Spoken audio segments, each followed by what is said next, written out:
7. septembra je v mariborski stolnici potekala evharistična slovesnost ob 150. obletnici ustanovitve Kongregacije šolskih sester svetega Frančiška Kristusa Kralja, ki jo je vodil brazilski kardinal João Braz de Avis.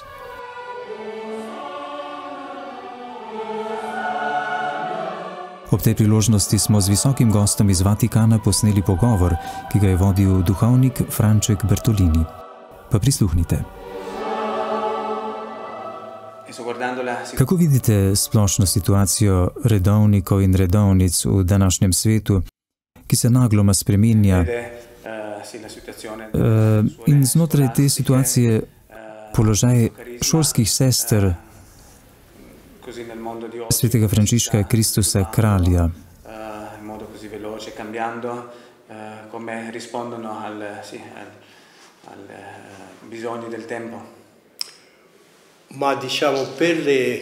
Kar se tiče šolskih sester, vidim globoko posvečeno življenje, ker niso hodile lahke poti, ampak skozi trnje.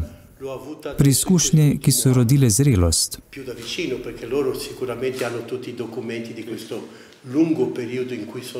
Zato mislim, da je kongregacija, ki ima prihodnost.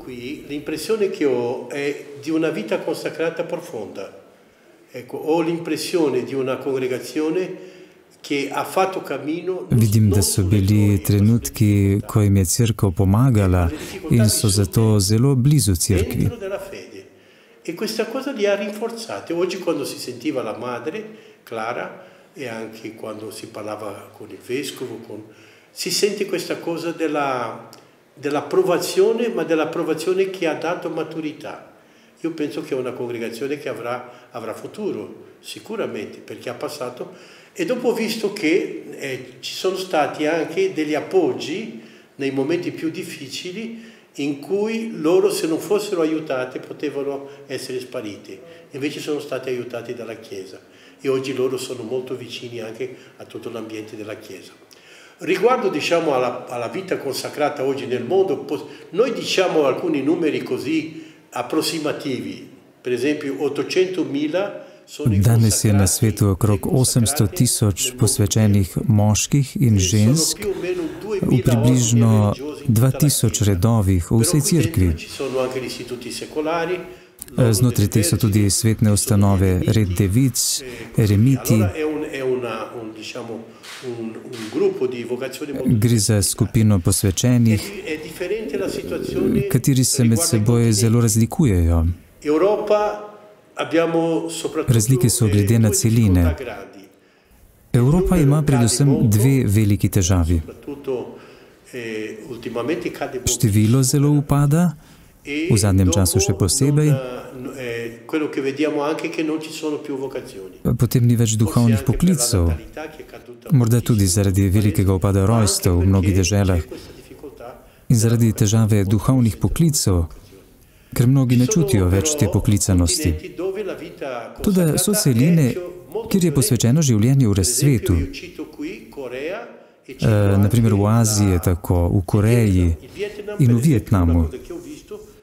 V Vietnamu sem videl, ker sem bil tam, vsako leto imajo 1000 novincev, kar je zelo redka stvar. Tudi Afrika je zelo v porastu. Torej so razlike. Imamo pa dežele, naprimer Ameriko, Kanado, Avstralijo, kjer so težave največje.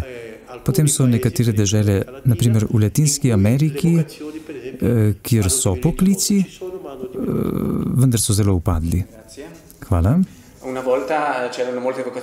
Nekoč so bili v Evropi poklici, tako so lahko odhajali kot misionarji v preostale dele sveta, kjer cerkev še ni bila navzoča, ker še ni bilo krščanske tradicije. Danes nasprotno, od tam prihajajo redovniki in redovnice, tudi drugi duhovniki v Evropo in druge predele. Kaj je pozitivno v tej izmenjavi? S katerimi težavami se srečuje? Kot prvo se mi zdi, da ima ta internacionalizacija veliko vrednost, ker v tem času odgovarja kulturi tako imenovane globalizacije.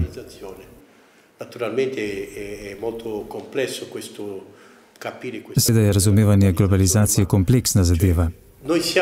Smo pa resnično različnih kultur. Cerkev navzoča v različnih stvarnostih. Danes deliti to postaja vse bolj zahtevno, vendar zares lepo.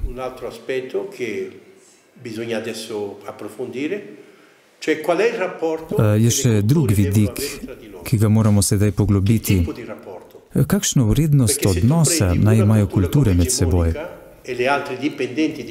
Če na primer vzamemo določeno kulturo za prevladujočo in druge odvisne od te, to ni krščanski pogled.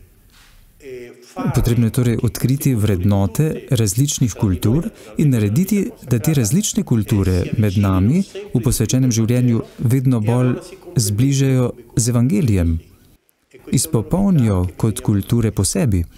To je novost, ki jo je potrebno poglobiti. Vsaka kultura ima nekaj, kar lahko prispeva. Ogni cultura ha un valore da dare. Questo poi sicuramente To je potem odvisno od življenja molitve, koliko je evangelij navzoč v mojem razmišljanju. Da. Ne morete razumeti Afričana, če ne pleše. On mora plesati. Tudi v bogoslužju. To je v njihovem telesu, način bivanja. Ne more biti drugače. Nekateri pravijo, da ne more biti plesa v bogoslužju. Ne, ta ples je svet. Ko pomislimo na slovenske redovnike in redovnice, v nedeljo 8. septembra bo papež Frančišek obiskal našega velikega misionarja Petra Opeko na Madagaskarju. Potem imamo še druge priznane redovnike in redovnice misionarjev v različnih delih sveta, papeževe sodelavce, redovne predstojnike, intelektualce, profesorje, umetnike. Kako vidite naše redovnike in redovnice v svetu? Govorim, kar vidim, odkar sem od leta 2011 na kongregaciji za posvečeno življenje, da so redovniki in redovnice po svojem poslanstvu v neki meri vse povsod v cerkvi, kjer so pogoji najtežji. To je vznemirljivo. Ima veliko vrednost.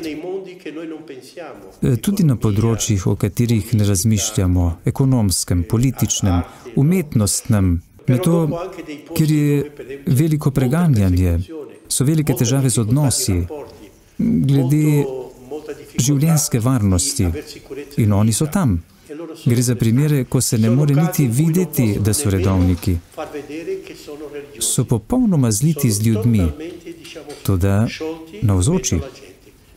To je veliko znamenje. Cerkev, kot pravi papež, ki ima moč, sposobnosti, tu se daruje lastno življenje. Samo eno življenje imamo, toda tega se daruje. Govori se, da imajo strožji redovi več poklicev od ostalih. Gre za polarizacijo, ki se ji moramo izogniti. Ne drži, da imajo redovi, ki imajo strožje pravilo, disciplino, več poklicev. Tudi ne, da naj bi bila motivacija za te, ki so bolj disciplinirani, pravilna, v skladu z evangelijem. Dogaja se, da nekdo obleče meniško kuto, zato da se navzven pokaže za svetega, v resnici pa je pravi zločinec. To lahko naredi veliko hudega. Če vidim redovnika v redovniškem oblačilu, je to lahko privlačno, a to ni dovolj. Za redovniško življenje je treba imeti določene vrline. Zato je treba pri vsem tem biti zelo previden. Vaš predhodnik, kardinal dr. Franc Rode, je dejal, da je redovništvo po drugem Vatikanskem cerkvenem zboru zašlo v krizo zaradi vdora liberalizma. Vi poskušate zopet povrniti zaupanje v redovništvo, posvečen način življenja. Kaj prinaša tak način življenja današnjemu svetu? Mislim, da je središče, najgloblji smisel redovnega življenja, danes rečemo posvečenega življenja, ki je širši pojem, moč ponuditi resnično izkušnjo svetega, skrivnosti Boga. So ljudje, ki se odpovejo vsemu, družini, denarju, domovini in tako dalje, da bi rekli, Bog je pomemben. Ker so sami to izkusili, skupaj s svojimi ustanovitelji. Toda to je pri mnogih redovih izgubilo nekoliko na moči in to je zelo slabo. Ne gre toliko za zunanjo ideologijo. Problem je znotraj. Velikokrat nismo sposobni preprosto reči, skrivnost Boga živim tako, s preprostostjo, ne kot nekdo, ki nekaj vsiljuje, ampak ki pravi, jaz sem srečen tako. Cerkev ima številne redove, ki z življenjem izpričujejo skrivnost Boga. Tudi potrebno je imeti to sposobnost in tudi dati naš odgovor Bogu.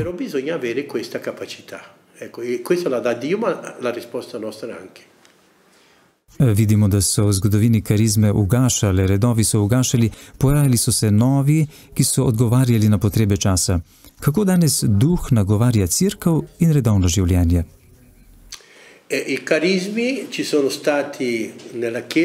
Karizme so v cerkvi od začetka. Če gledamo Petra in Pavla, že Pavel močno predstavlja ne da Peter ne, tudi on, karizmatično cerkev, ki ima nekoliko novo, drugačno podobo, drugačno od izraelskega ljudstva, v katerem je nastala. Pomeni, ko o tem razmišljamo, so v cerkvi dve razsežnosti, ki jih imamo za sočasno bivajoči in potrebni. Hierarhija in karizma. Imata enako vrednost. Hierarhija kot ustanova, ki jo je Kristus zapustil v cerkvi, karizma kot dar, ki jo je Kristus zapustil v cerkvi, toda ki ne prihaja po navadi po hierarhiji, prihaja neposredno po neposrednem posegu Boga v nekem človeku. Na začetku ustanovitelji in ustanoviteljice niso iskali škofa, ampak so sami ustanovili red. Toda kasneje so hoteli biti gotovi, da so cerkev. Torej so se posvetovali s škofom in škof je rekel da ali ne. Na nek način živimo v težkih časih za cerkev, slišimo o škandalih, tudi redovno življenje ni izvzeto iz tega. Kako se spopadati s tem? Pot, da bi skrili te probleme, predvsem najtežje, je dvoumna, ne služi.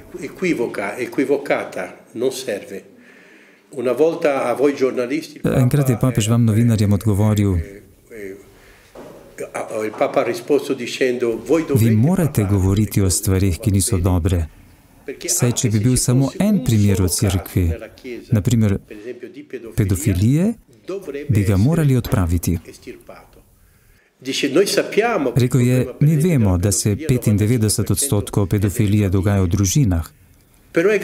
Toda je zelo hudo, če se dogaja v cerkvi. Ker cerkveni voditelj ima na določeno osebo vpliv, ki je nesorazmeren zaradi njegove vloge. To je torej zelo težko. Papež zato pravi ne skrivati, ampak privesti na plano. Toda iskati resnico. Če je nekaj res, je potrebno pojasniti in popraviti. Sedaj so nastala sodišča, komisije in povsod, naj bo v škofijah ali redovih, ko ustanavljamo te ustanove, je mogoče, da vsi, ki to hočejo, lahko prijavijo zlorabe. No, to se preveri, če je nekaj res ali ni. Takšno ravnanje je zame najgloblje pravilno. Papež želi takšnega. Mislim, da je zelo pogumen. Veliko se je spremenilo. Če pomislimo, da je celo kardinalu bilo oduzeto vse, tudi duhovništvo. Prav zato, ker je določene stvari skrival. To je pogum evangelija in resnice. Odgovorni ste za veliko skupnost Bogu posvečenih ljudi, Kaj pa so tista znamenja upanja, ki vas navdajajo z upanjem za vso cerkev? Slišali smo besede papeža Frančiška, ki so evangelske. Novo vino v nove mehove. Novo vino je Jezus. Katere sode posvečenega življenja, ki so postali stari, je potrebno prenoviti? Spomnimo na nekatere. Predvsem je potrebno prenoviti duhovnost. Duhovnost ne more biti samo individualna. Biti mora duhovnost skupine, telesa, ki je cerkev. To bo znamenje. Potem bodo spoznali, da ste moji učenci, če se boste ljubili med seboj, pravi Jezus. Ponovno moramo stopiti na pot bratstva. Redovniki so bili v zgodovini tisti, ki so pomagali ohraniti v cerkvi živi čut za bratstvo. Toda smo malo tega izgubili. Preveč se gleda pravno, postalo je preveč zadušljivo, včasih je vladanje preveč trdo, pokorščina slepa. Vse to je slabo, saj v današnji kulturi ni več sprejemljivo, da se nekaj vsiljuje drugemu. Nekoga moraš osvojiti, privlačiti, tudi z vero. Kako torej ravnati, da bi bilo vse naše pričevanje privlačno?